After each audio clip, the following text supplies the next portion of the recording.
Everything you've ever believed about the universe is a lie. It wasn't designed to confuse you, it was designed to reflect you.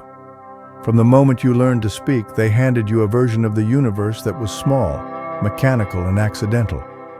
You were told it began with a bang, evolved by chance, and somehow ended with you, just another body in a cold, indifferent cosmos. Wonder was reduced to science, mystery became myth, and you, the most conscious being in the known universe, were taught to see yourself as separate from it. But something inside you never bought it. Maybe it was the way you looked at the stars as a child and felt like they were looking back, or the strange synchronicities you've experienced that no textbook could explain. Maybe it's the quiet knowing that you're not just here to survive, you're here to create, to remember, to align with something vast, intelligent, and alive. What you're about to discover isn't theory. It's the bedrock of your very being, the resonant chord beneath every desire you've ever had, every dream you've chased, every moment you've felt there's more to life than this. Because there is, and it's time to remember what they made you forget. You were born into a world that never intended for you to understand how it actually works. From your first breath, you were handed a map of reality that was already outdated, a version of life designed to keep you small, logical, and obedient. The system gave you explanations wrapped in authority, not truth. They taught you to worship facts but never question the lens through which those facts were delivered. Science was served without wonder. Religion was fed without freedom. And no one ever told you the one thing that would have changed everything. You are not separate. From the universe, you are entangled with it. You shape it, and it shapes you back. What they call manifestation isn't fantasy, it's physics, but not the Newtonian kind they filled your head with in school. This isn't about apples falling from trees. It's about thoughts collapsing probability into form. This universe doesn't respond to effort. It responds to resonance. It's not listening to what you say.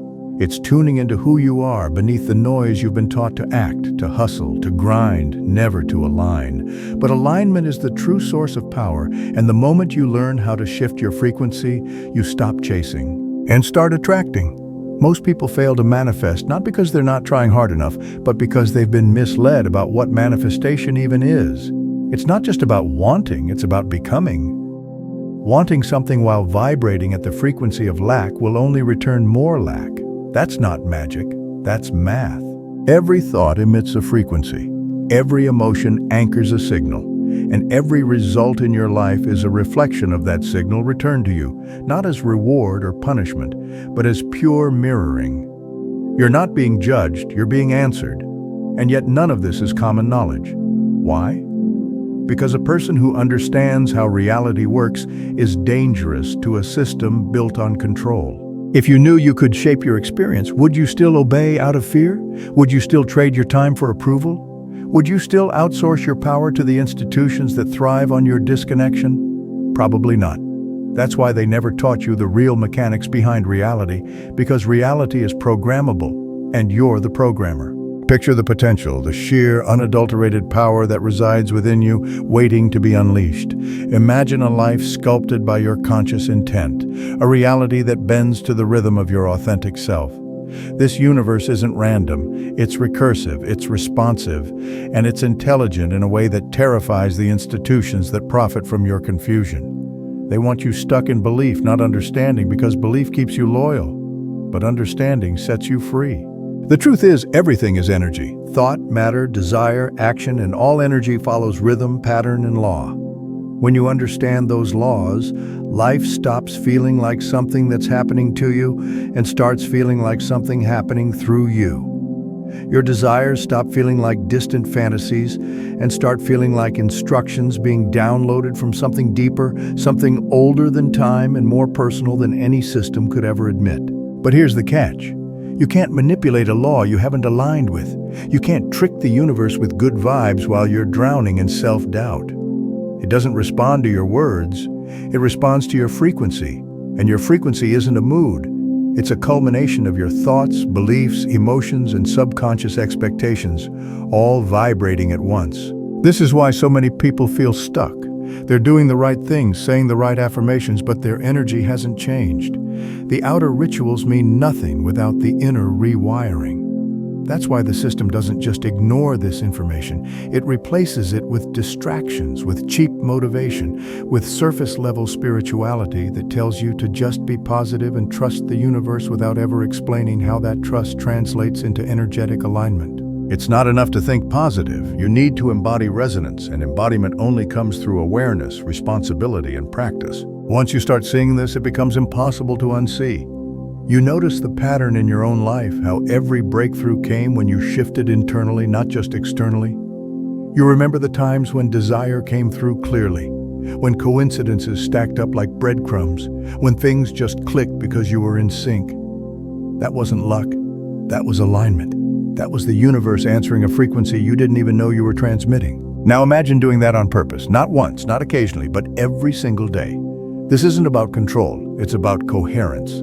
When your mind, body, and spirit operate in harmony, the universe doesn't just cooperate, it conspires in your favor. That's what they never taught you, because they were never supposed to. You've been taught to see the universe as a dead thing, a machine of lifeless matter governed by laws as rigid as steel and as impersonal as math. And because of that, you've been conditioned to believe you're just a cog inside it, an accident of biology floating through chaos. But that story was never true. The universe isn't a machine, it's a mind, and not a metaphorical one. A conscious, intelligent force alive with awareness, alive with you. You're not an outsider looking in, you're a participant, a projection of that mind thinking itself into form. This is one of the oldest truths humanity has ever known, and also one of the most buried. In Hermetic philosophy, it's called the principle of mentalism. All is mind, meaning everything you see, everything you feel, everything that seems solid, objective, separate, it's all happening within a vast field of consciousness. That's the real ground of reality, not matter, not particles, not space, mind. And this changes everything, because if the universe is mental, then nothing is fixed, not in the way you've been told. Your world is not a result of hard external laws acting upon you. Your world is a result of mental patterns flowing through you, patterns that begin in the invisible, your thoughts, your assumptions, your beliefs, and ripple outward into what you call reality. Matter is just the visible end of a much longer causal chain that starts in the unseen. This means you're not at the mercy of the universe, you're in dialogue with it. It means reality doesn't respond to what you think it should, it responds to what you actually believe, deep in your nervous system, deep in your field. Not what you say, not what you post, but what you carry. You've felt this even if you didn't have the language for it. That strange moment when you think of someone and they text you seconds later, when the right opportunity lands in your lap, the moment you let go of the need to chase it, when something just feels off and you avoid it, only to find out later it would have cost you. That's not randomness, that's coherence. You're not just living in the universe, you're in a feedback loop with it. It's conscious, it speaks back, it's listening, and more importantly, it mirrors. This is why mental clarity is power, because the mind is causal. It's why distracted people manifest chaos, and why wounded people manifest repetition. It's not because they're broken, it's because the signal they're sending is scrambled. The clearer the mind, the cleaner the signal. The cleaner the signal, the faster the response. But there's another layer they've hidden from you. The difference between conscious thought and field thought. You can think something once and hope it changes your life, but it won't. Why? Because one surface-level thought can't override a deeply held belief that lives in your energetic baseline. If you believe life is a struggle but try to manifest ease, you'll notice nothing shifts. Not because the universe is ignoring you, but because it's obeying you. It always obeys. The question is, which version of you is it listening to? You're made of thoughts, but not just the ones you're aware of. You're also made of the programs you've internalized, the phrases you've repeated unconsciously since childhood, the meanings you've given to failure, to love, to success. These are not just personal quirks, they are frequency signatures, and the universe is fluent in frequency. Modern science is just beginning to catch up with what Hermetic wisdom taught thousands of years ago. Quantum physics suggests that particles don't take form until observed, that reality exists in a probabilistic state until consciousness collapses it into one possibility. Sound familiar? The ancients said the same, that nothing exists outside the mind, that all separation is illusion, that inner reality is outer reality reflected, reversed, refracted. Not metaphorically, Literally. You live in a mirror, and that mirror doesn't judge, it simply reflects. What you send out is what you receive, not because you deserve it or don't deserve it, but because that's how a mental universe works. Thought becomes form, belief becomes experience, assumption becomes environment. You've never been passive, you've always been participating, whether you knew it or not, whether you believed it or not.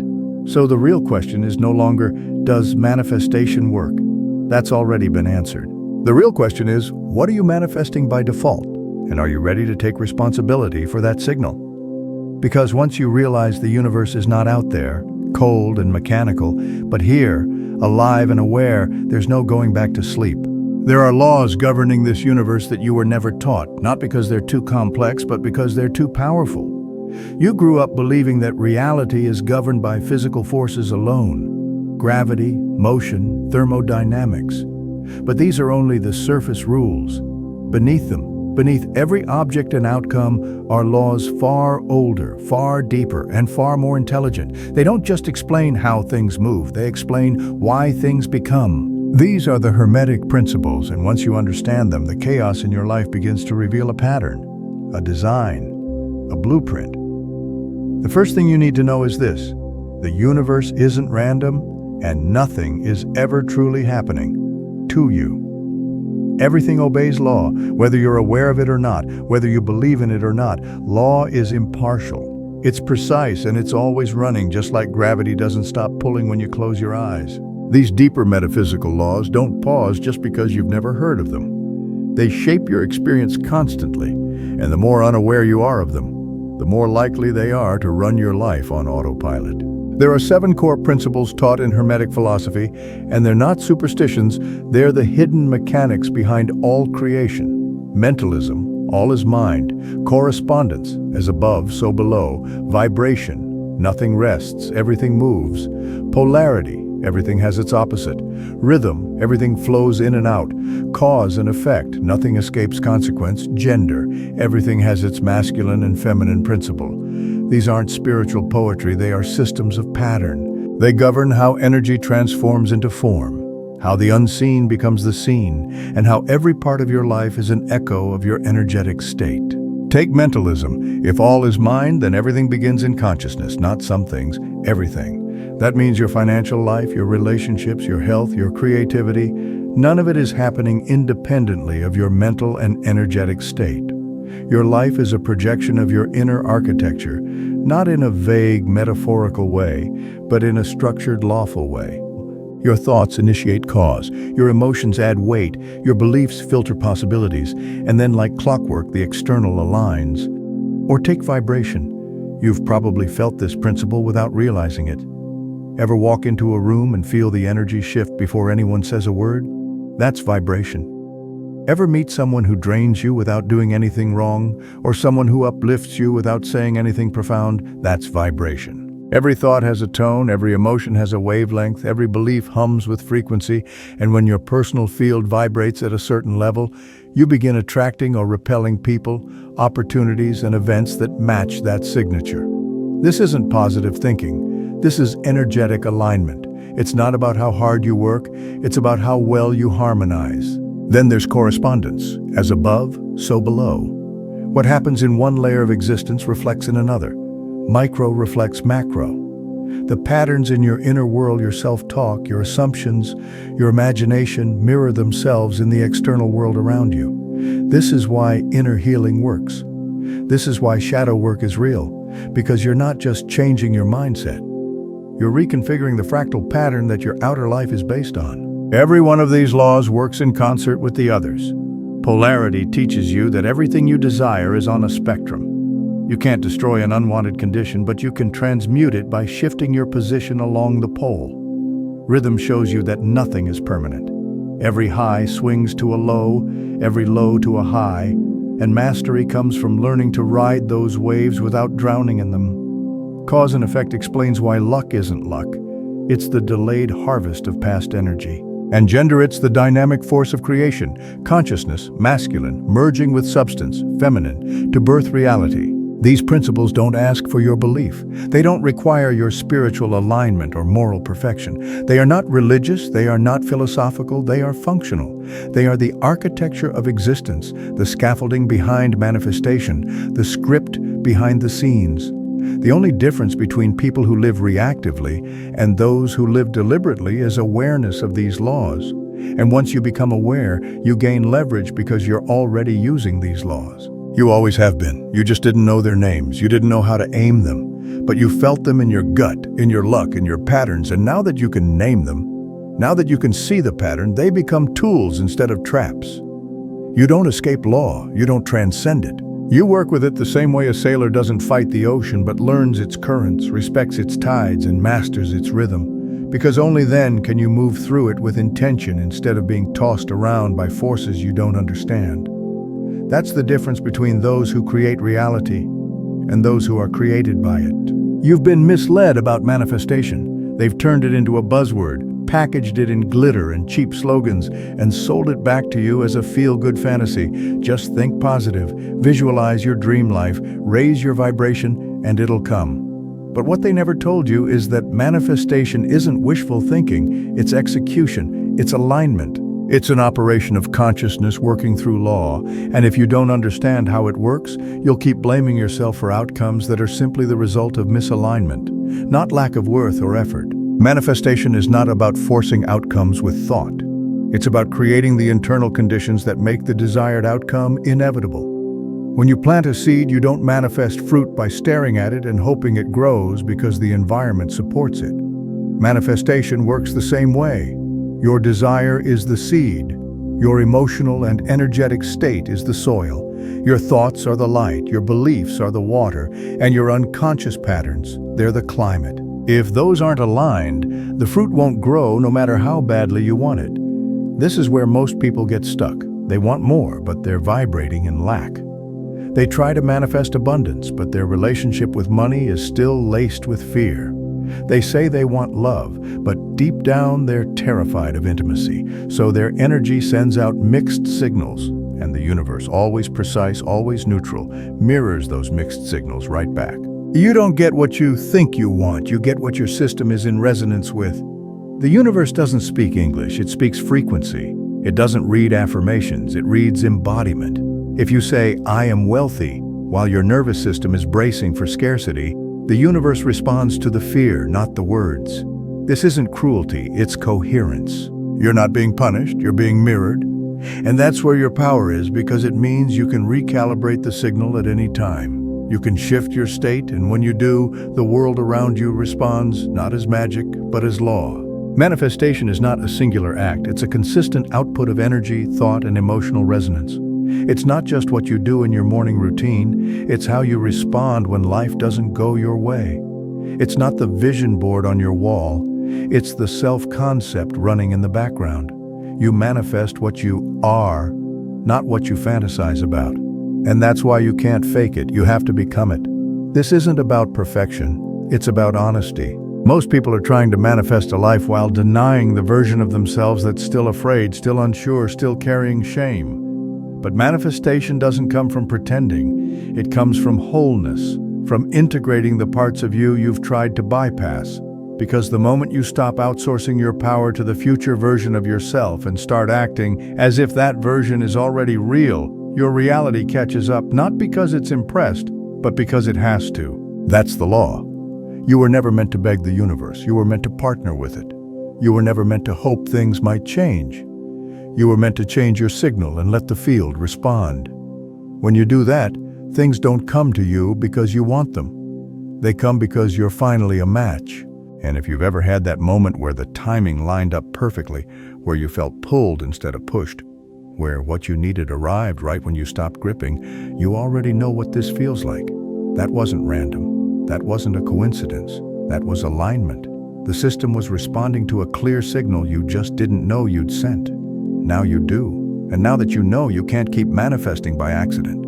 You can't keep confusing fantasy with frequency. You can't keep hoping the life you want shows up while embodying the self who doesn't believe they deserve it. Manifestation isn't a trick, it's a transmission. You either tune the signal or you let the static run your life, because the truth is you're manifesting all the time. You always were.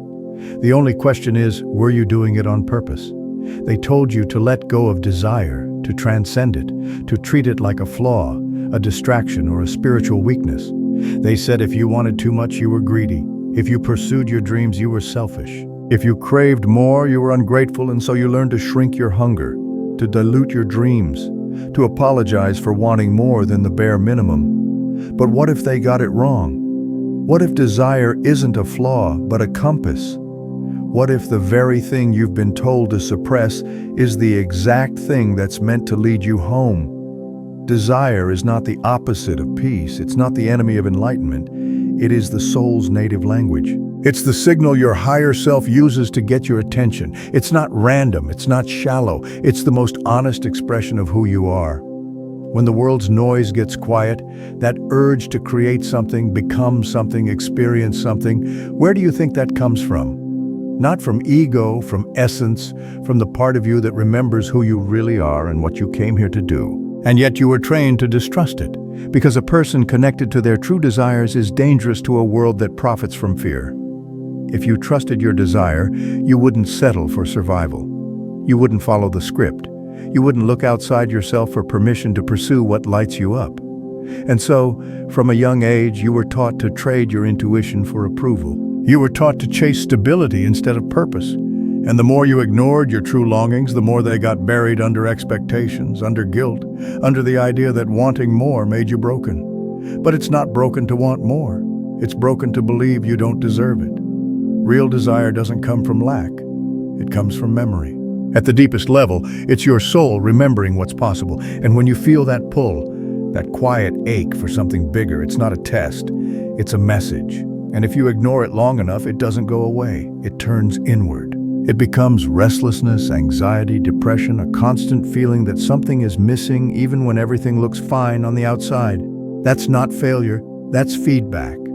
Desire only becomes toxic when it's disconnected from alignment, when you try to fill an internal void with an external thing. But when desire comes from a place of wholeness, it's pure guidance. It shows you where you're meant to go next, what you're meant to evolve into, who you're meant to become. It's not about needing the thing to be complete. It's about realizing that the journey toward it will reveal more of your completeness. When you reject desire, you reject growth. You reject your own expansion. You tell the universe, I'd rather stay safe than become who I really am.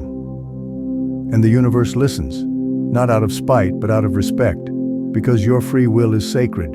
But so is your potential. And the universe is constantly nudging you forward through your desire, not because it wants you to suffer for what you don't have, but because it knows you're more than who you're pretending to be. Every soul has a path. Every path has a pull. That pull is desire. Follow it, and you'll find not just what you want, but what you're here for. Ignore it, and you'll spend your life wondering why nothing feels quite right no matter how much you achieve. You weren't born to suppress your hunger. You were born to sanctify it, to let it shape your evolution, to let it pull you into alignment with the version of you who already exists on a higher frequency. That's not selfish, that's sacred. Desire is the bridge between who you are and who you're becoming, and it's not something to escape. It's something to listen to, because beneath every true desire is not lack, but direction. And when you follow it, you stop chasing purpose and start embodying it. You've been taught that time is linear, that the past is fixed, the future is unwritten, and you're stuck inching forward on a one-way road called the present. But that's a story told by clocks, not by consciousness. In truth, time isn't a straight line. It's a loop, a spiral, a field. And when you understand that, everything about how you see reality begins to shift, because time isn't moving. You are. And your frequency determines the version of reality you step into next. Most people live on a timeline they didn't choose. They follow paths inherited from parents, absorbed from culture, and reinforced by routine. Then they wonder why nothing changes even when they want it to. But here's what they were never told. You don't get the future you hope for. You get the future you're a match for.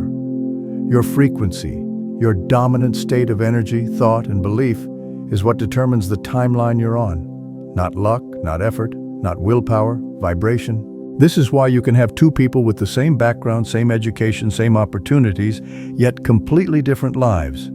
It's not the conditions that shape their future, it's their calibration. The universe doesn't reward the deserving, it reflects the aligned. When your internal state changes, your external life must follow, not as reward, but as resonance. That's how frequency works. It collapses one version of reality and brings another into view. What looks like a miracle is often just a shift in signal, but the illusion of time keeps you trapped. It convinces you that your dreams are far away, when really they're already present, just on a different wavelength. The version of you who has what you want isn't out there in the future, they already exist. And when you match their frequency, you meet them, not someday but now. That's not wishful thinking, that's quantum logic. Infinite timelines are real, and you shift between them more often than you realize. Every choice you make, every emotion you dwell in, every thought you repeat is a vote for a timeline, a path, a version of reality. When you operate from fear, you shift into realities that mirror fear. When you act from trust, new doors appear that weren't visible before, not because they weren't there, but because you weren't tuned to see them. Frequency is not metaphor, it's perception, and perception is what collapses possibility into experience. This is why things often change the moment you let go, because letting go is not giving up. It's releasing the resistance that was holding your frequency in place. You don't attract what you chase. You attract what you allow, what you embody, what you stabilize. The future doesn't come to you. You walk into it through the vibrational doorway of your current state, and yet people keep waiting for signs, waiting for the right time, waiting for the conditions to be perfect before they shift internally. But the universe doesn't respond to waiting. It responds to presence, and presence is where all timelines converge. The more present you are, the more access you have. That's why so many breakthroughs happen in moments of stillness, clarity, or surrender, not because you earned them, but because you became available to receive them. This is what time was always meant to teach you, not how to age, but how to choose, not how to plan, but how to shift. Because once you realize that time is flexible, you stop being its victim and start being its navigator. You stop asking, when will it happen? And start asking, what frequency would that version of me exist on? And am I willing to meet it? You don't move through time. Time moves through you, and every moment is an invitation to jump, not to escape where you are, but to align with where you've always had access to be. Most people live as if they're a body with a brain, a fixed identity trapped in flesh, limited to what they can see, hear, touch. But you are not just a body. You are not just a personality. You are a layered, multi-dimensional being operating across several planes of existence at once. Physical, mental, emotional, energetic, and beyond. And the reason manifestation often feels like it doesn't work isn't because the universe failed you. It's because your layers are out of sync. You've been taught to see yourself in parts. Mind over here, body over there, spirit maybe on Sundays. But the universe doesn't see fragments. It reads the whole field, and that field contains everything. Your conscious desires, your subconscious programs, your unresolved emotions, your ancestral memory, your energetic signature. You're not one signal, you're a symphony, and if one section is off key, the music of your life doesn't flow. This is why so many people get stuck in self-help cycles. They say the affirmations, they do the rituals, they write the goals, but underneath it all, there's another version of them. Unseen, unheard, carrying fear, shame, or beliefs they've never addressed, and that part is still broadcasting. The conscious mind says yes, but the emotional body says no. The mouth says I am worthy, but the nervous system is bracing for rejection. The journal says abundance, but the cells still hold scarcity, and the universe doesn't answer words, it answers vibration. It answers congruence. This is what it means to be multidimensional. You're not just thinking, you're transmitting through your posture, your emotions, your actions, your memories, your trauma, your intentions. And when those layers are misaligned, you get fragmentation, mixed results, stuck cycles, not because you're cursed or blocked, but because you're incoherent.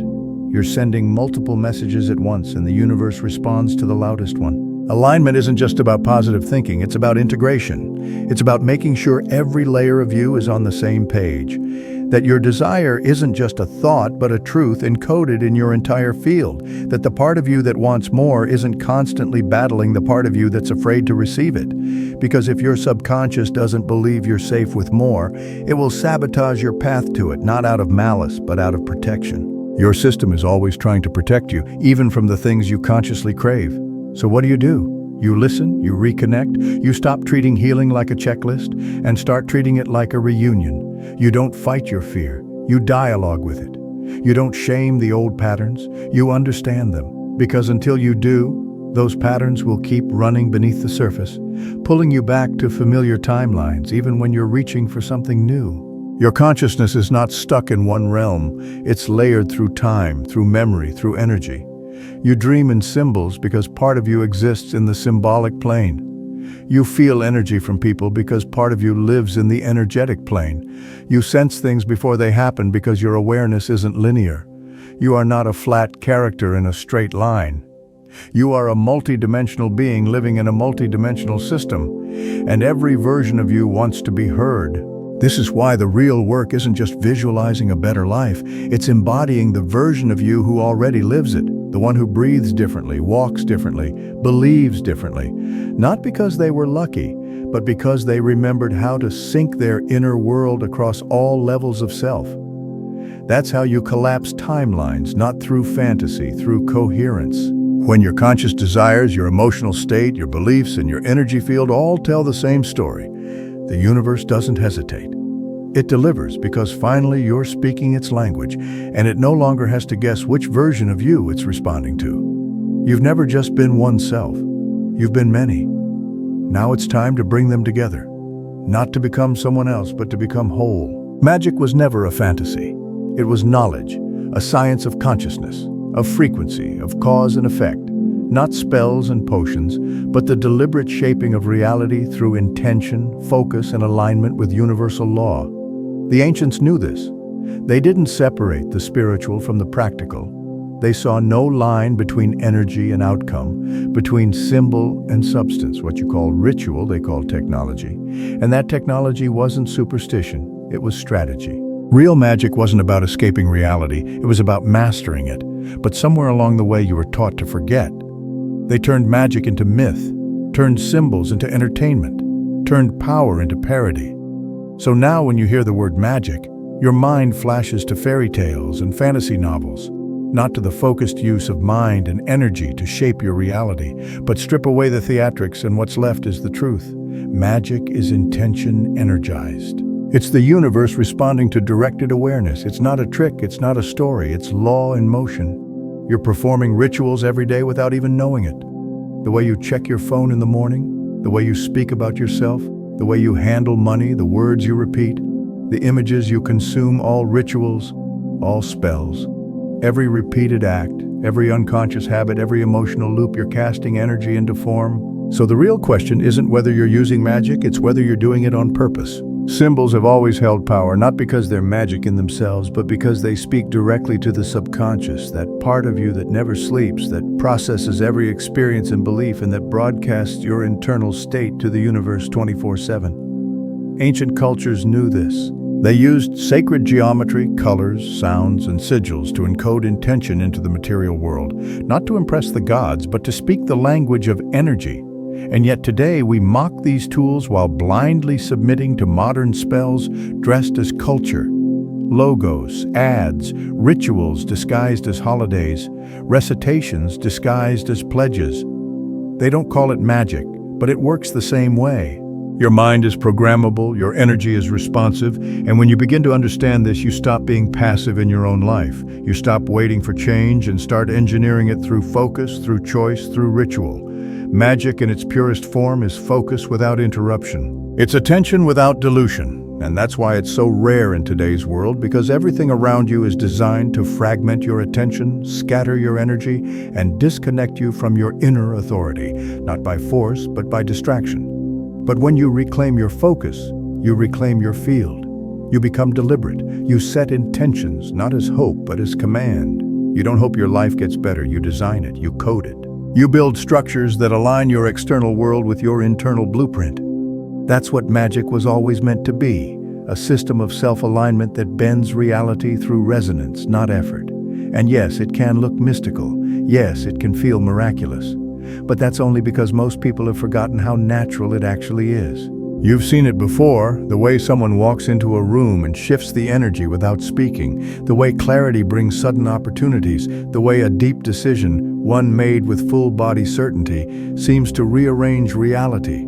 That's not illusion. That's alignment. That's what happens when all parts of you are pointing in the same direction. The universe responds because it must. That's the law. What the ancient mystics called magic and modern scientists call quantum potential are just different names for the same thing. Focused consciousness interacting with the field of reality. You are the spellcaster, the altar, the wand, the incantation. You don't need a robe or a ritual. You need presence, intention, awareness. You need to remember that your attention is the most powerful currency you have. What you place it on grows. What you focus on expands. What you energize becomes real. So stop asking if magic is real. Ask if you're ready to use it with precision. Ask if you're ready to reclaim the parts of yourself that were taught to kneel, to wait, to dismiss the power flowing through your thoughts, your emotions, your choices. Because magic was never out there. It's been in you all along, buried beneath conditioning, waiting for your remembrance. You've made it this far because something in you remembers something deep beneath the noise, beneath the programming, beneath the fear. A part of you has always known this isn't all there is, that life isn't meant to be a routine of survival with moments of borrowed happiness, that you weren't born to just react, but to respond, to participate, to create. That's not a fantasy. That's the blueprint. And every principle, every law, every truth you've remembered in this journey has been pointing toward the same conclusion. You are not just living. You are the living universe experiencing itself. The time has come to awaken to your potential and rewrite the script of your reality. Embrace the power within and step into the extraordinary life that awaits you. So, to sum it all up, what we've been talking about is remembering who you truly are, a powerful, conscious creator deeply connected to the universe. It's about waking up from the illusion of separation and realizing that you have the power to shape your reality through your thoughts, emotions, and beliefs. It's about understanding the laws of the universe and aligning yourself with them to live a life of purpose, abundance, and joy. I'd love to hear your thoughts on all of this. What resonated with you the most? Do you have any questions or experiences you'd like to share? Leave a comment down below and let's start a conversation. And if you found this information helpful and want to explore these ideas further, be sure to subscribe to the channel so you don't miss out on future videos. Let's continue this journey of awakening and conscious creation together.